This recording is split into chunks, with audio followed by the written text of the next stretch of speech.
भगवान बुद्ध की धरती पर सबसे पहले मैं भगवान बुद्ध को प्रणाम करता हूं और दसों दिशाओं में जितने देवी देवता हैं उनको भी मैं प्रणाम करता हूं।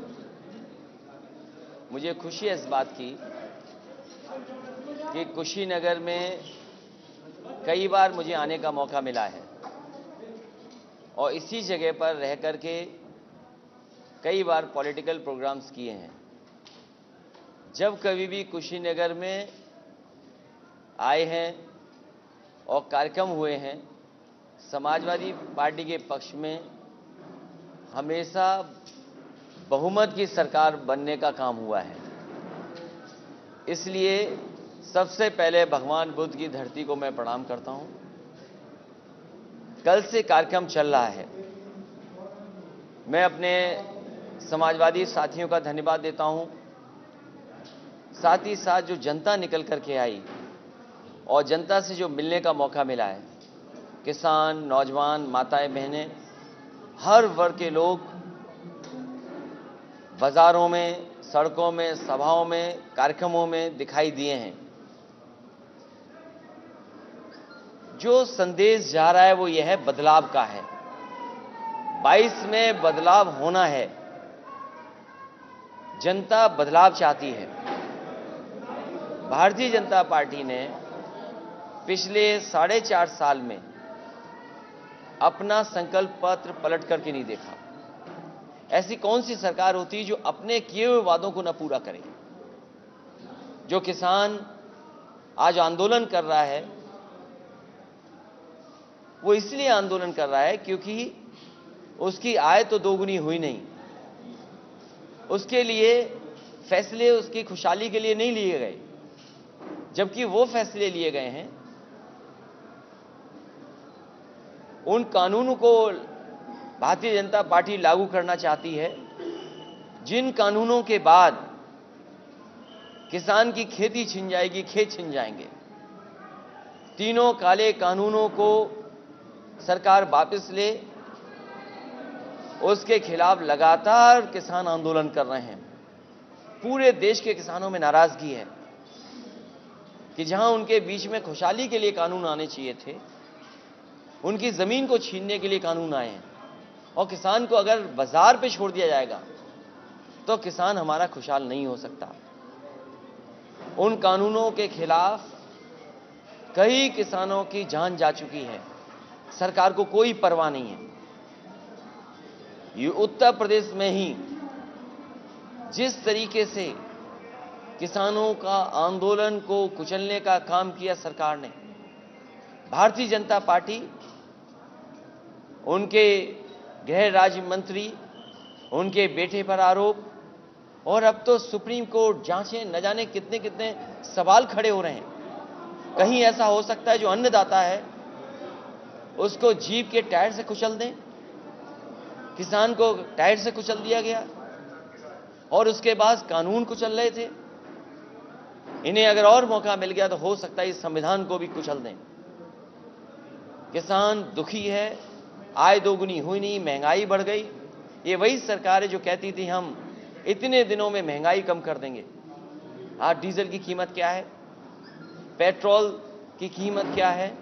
और पिछले क्वार्टर में दुख इस बात का है कि पिछले क्वार्टर में जो ओएनजीसी कॉरपोरेशन है उसको लगभग 600 गुना मुनाफा हुआ है। 600 गुना मुनाफा कॉरपोरेशन को। किसकी जेब काटी जा रही है? गरीब और किसान की जेब काट के अमीरों की तिजोरी भर रही है सरकार। डीजल पेट्रोल की कीमतें कितनी बढ़ गई। वो याद रखें, जिस समय डीजल पेट्रोल की कीमत बढ़ती है, हर जरूरत की चीज की कीमत बढ़ जाती है। इस सरकार ने महंगाई बढ़ाई है। और महंगाई नहीं बढ़ाई है, जो भारत में इन्वेस्टमेंट आना था, जो उत्तर प्रदेश में लगातार सरकार प्रयास कर रही थी कि यहां पर निवेश आएगा। कितना निवेश आया? बेरोजगारी बढ़ गई, नौकरियां छिन गई। और बाबा साहब भीमराव अम्बेडकर जी ने जो संविधान बनाया था, जिसके तहत हक और सम्मान मिलना था, आज वो हक और सम्मान नहीं मिल रहा है। सरकारी संस्थाएं जब बिक जाएंगी, सरकारी जो संस्थान है जब बिक जाएंगे तो नौकरियां कहां होंगी? कहां हमें मिलेगा हक? इसलिए सरकार ने न केवल उत्तर प्रदेश को बर्बाद किया है, किसानों को कुचला है, महंगाई बढ़ाई है, बेरोजगारी बढ़ाई है, और 4.5 साल के कार्यकाल में शिलान्यास का शिलान्यास किया है, उद्घाटन का उद्घाटन किया है, रंग बदलने का काम किया है, नाम बदलने का काम किया है। जमीन पर विकास नहीं है। और जो भी समाजवादी सरकार के काम थे, उन कामों को अभी भी उद्घाटन कर रहे हैं। याद कीजिए, अभी कुछ दिन पहले प्रधानमंत्री जी और भारतीय जनता पार्टी के लोग बड़ी संख्या में आए थे। ये इसी कुशीनगर को दुनिया में पहचान दिलाने के लिए, यहां पर टूरिज्म बढ़ जाए, यहां का व्यापार बढ़ जाए, इसको दुनिया से जोड़ने का काम अगर किसी ने किया था तो समाजवादियों ने किया था। वो एयरपोर्ट समाजवादी सरकार की देन है। कुशीनगर और आसपास के लोगों के लिए सुविधा और टूरिज्म को बढ़ाने के लिए आज ही के बाद उत्तर प्रदेश की एक बड़ी परियोजना का भी उद्घाटन होने जा रहा है। वो भी समाजवादियों की देन है। केवल नाम बदल दिया, ठेकेदार बदल दिए। सोचो, वो ठेकेदार हटा दिया, उनका ठेका छीन लिया, जो देश के सबसे अच्छी कंपनियां मानी जाती हैं। जब सरदार पटेल जी की प्रतिमा बननी थी तो उस कंपनी को याद किया गया। जिस समय भगवान श्री राम का मंदिर बनना है, उस कंपनी को याद किया। लेकिन कमाल के बाबा मुख्यमंत्री हैं कि जब पूर्वांचल को जोड़ने के लिए, पूर्वांचल की खुशहाली के लिए, पूर्वांचल की तरक्की के लिए जो एक्सप्रेसवे बन रहा था, उन कंपनियों को हटाने का काम किया। जो बड़े बड़े काम कर सकते हैं गुणवत्ता के साथ, उनको छीन लिया गया। क्या जवाब है सरकार के पास? जो काम 5 साल पहले समाजवादियों ने कर दिया, सड़क पर हवाई जहाज उतार दिए, लड़ाकू विमान उतार दिए, सोचो 5 साल पीछे चल रहे हैं। हमें कहने को तो वो पिछड़ा कहें, बैकवर्ड कहें, कुछ भी कहें, लेकिन हमारी सोच फॉरवर्ड है। हम बैकवर्ड होकर के भी हम प्रोग्रेसिव हैं, फॉरवर्ड लुकिंग हैं। वहीं वो अगड़े होने के बाद भी बैकवर्ड हैं, पिछड़े हैं, सोच से पिछड़े हैं, काम में पिछड़े हैं। इसलिए परिवर्तन होना तय है, परिवर्तन होके रहेगा। बदलाव के लिए किसानों ने ठाना है, बेरोजगारों ने ठाना है, व्यापारियों ने ठाना है। कोई सोच सकता है कि व्यापारी आए कारोबार के लिए, काम के लिए, पुलिस जाकर के उसकी जान ले ले? एफआईआर नहीं लिखने दे रहे, अधिकारी धमका रहे कि एफआईआर लिखोगे आप। और केवल एक घटना नहीं है, उत्तर प्रदेश में इस तरह की न जाने कितनी घटनाएं हुई हैं जहां निर्दोषों की जान ले ली गई। कासगंज में वो नौजवान, कोई कल्पना कर सकता है कि जो नल है उससे अपनी हुडी के तार से जान चली जाए उसकी? ये कहां की कहानी पुलिस बना रही है? क्या आपने नहीं देखा गोरखपुर में डीएम एसपी धमका रहे थे उसके परिवार को कि एफआईआर न लिखें? आज कस्टोडियल डेथ में सबसे आगे है उत्तर प्रदेश। और वो इसलिए क्योंकि ठोको राज चल रहा है। ठोको राज में पता ही नहीं है कौन किसको ठोक दे। अभी फर्रुखाबाद में, फतेहगढ़ में जेल में कैदियों ने जेलर और डिप्टी जेलर का सर,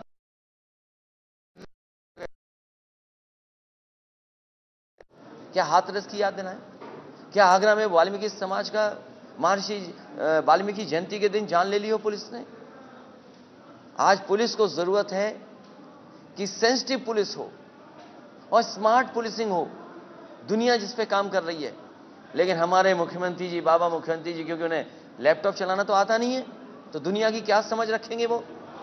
जब दुनिया सेंसिटिव पुलिसिंग के काम कर रही है और स्मार्ट पुलिसिंग पे काम कर रही है, समाजवादी लोगों को काम मिलेगा, मौका मिलेगा, तो हम जनता को भरोसा दिलाते हैं। जिस तरीके से 100 नंबर एक बेहतरीन रिस्पांस सिस्टम दिया है, उसी तरीके से कैसे स्मार्ट पुलिसिंग हो, सेंसिटिव पुलिसिंग हो, जनता का सम्मान पुलिस करे और जनता भी पुलिस का सम्मान करे, ऐसी पुलिस के बनाने का काम समाजवादियों का आने वाले समय में होगा। ऐसे नहीं कि ठोको राज, ठोक दो।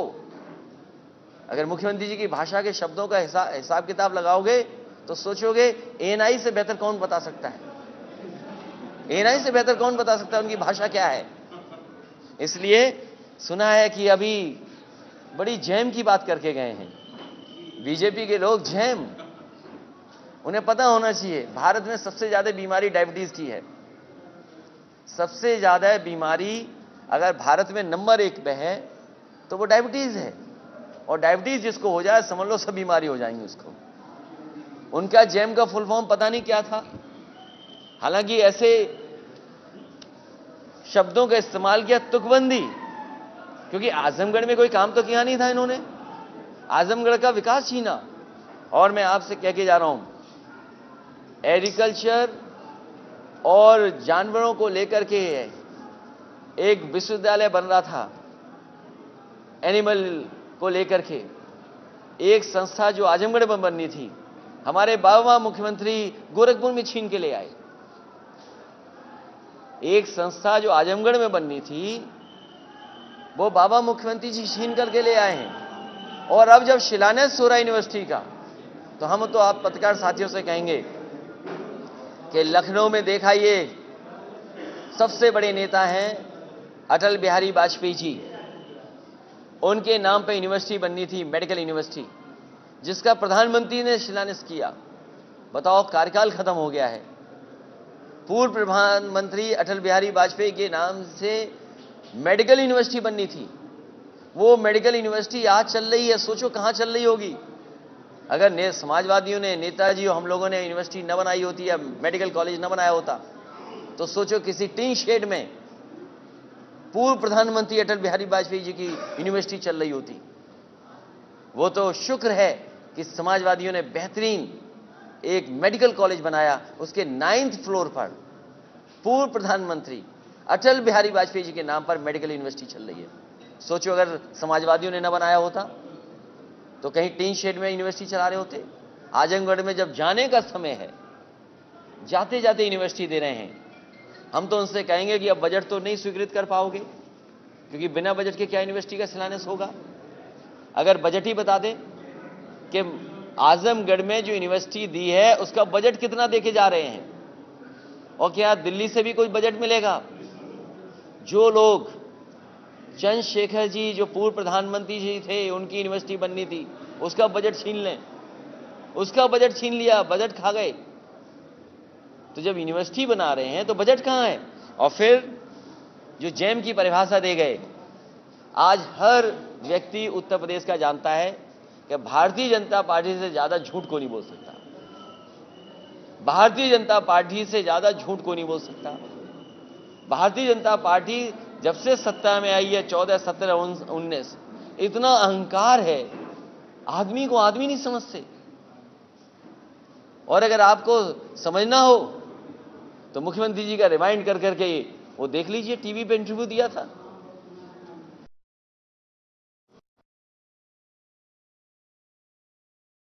इसलिए उनके जैम का मतलब कुछ भी हो, लेकिन समाजवादियों ने जो जैम का मीनिंग निकाला है, Bharatiya Janata party J for झूठ, भारतीय जनता पार्टी का जे फॉर झूठ, ए फॉर अहंकार और एम फॉर महंगाई, जिसका जवाब भारतीय जनता पार्टी नहीं दे सकती।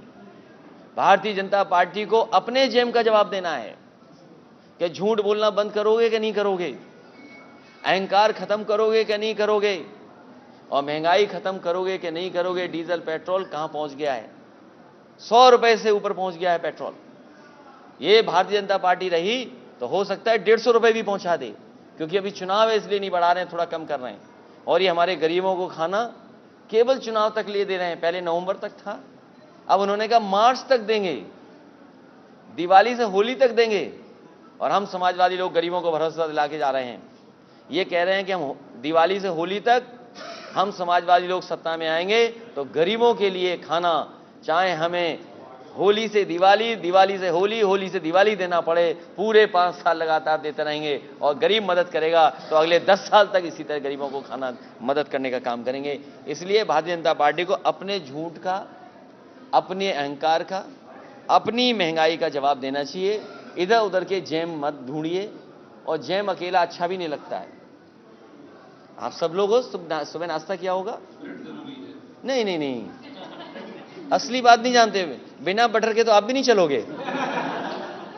ये हमारे बीजेपी वाले जानते ही नहीं है कि डायबिटीज में जैम नहीं खाया जाता है। और बिना बटर के तो कुछ हो ही नहीं सकता। इसलिए बटर की मीनिंग भी आपको अगली बार बताएंगे। अभी फिलहाल वो जान लें कि बटर आ रहा है उनके लिए। उन्होंने जैम भेजा है तो हम बटर भेज रहे हैं उनके लिए। और केवल यही नहीं, गन्ना किसानों का भुगतान नहीं हो पाया है। और कहीं भी धान की, आप पता कर लीजिए, धान की कीमत कहीं नहीं मिल रही। ये भारतीय जनता पार्टी बताए कहां से खरीद रहे हैं धान और किस रुपए में खरीद रहे हैं। कहीं धान खरीदा नहीं जा रहा है, और धान खरीदा भी जा रहा है तो उसकी कोई कीमत नहीं है। गन्ने का अभी भी बकाया है। मैं मुजफ्फरनगर से लेकर के आपके जिले तक आया हूं, कुशीनगर में अभी पूरा किसानों का गन्ने का पैसा बकाया है।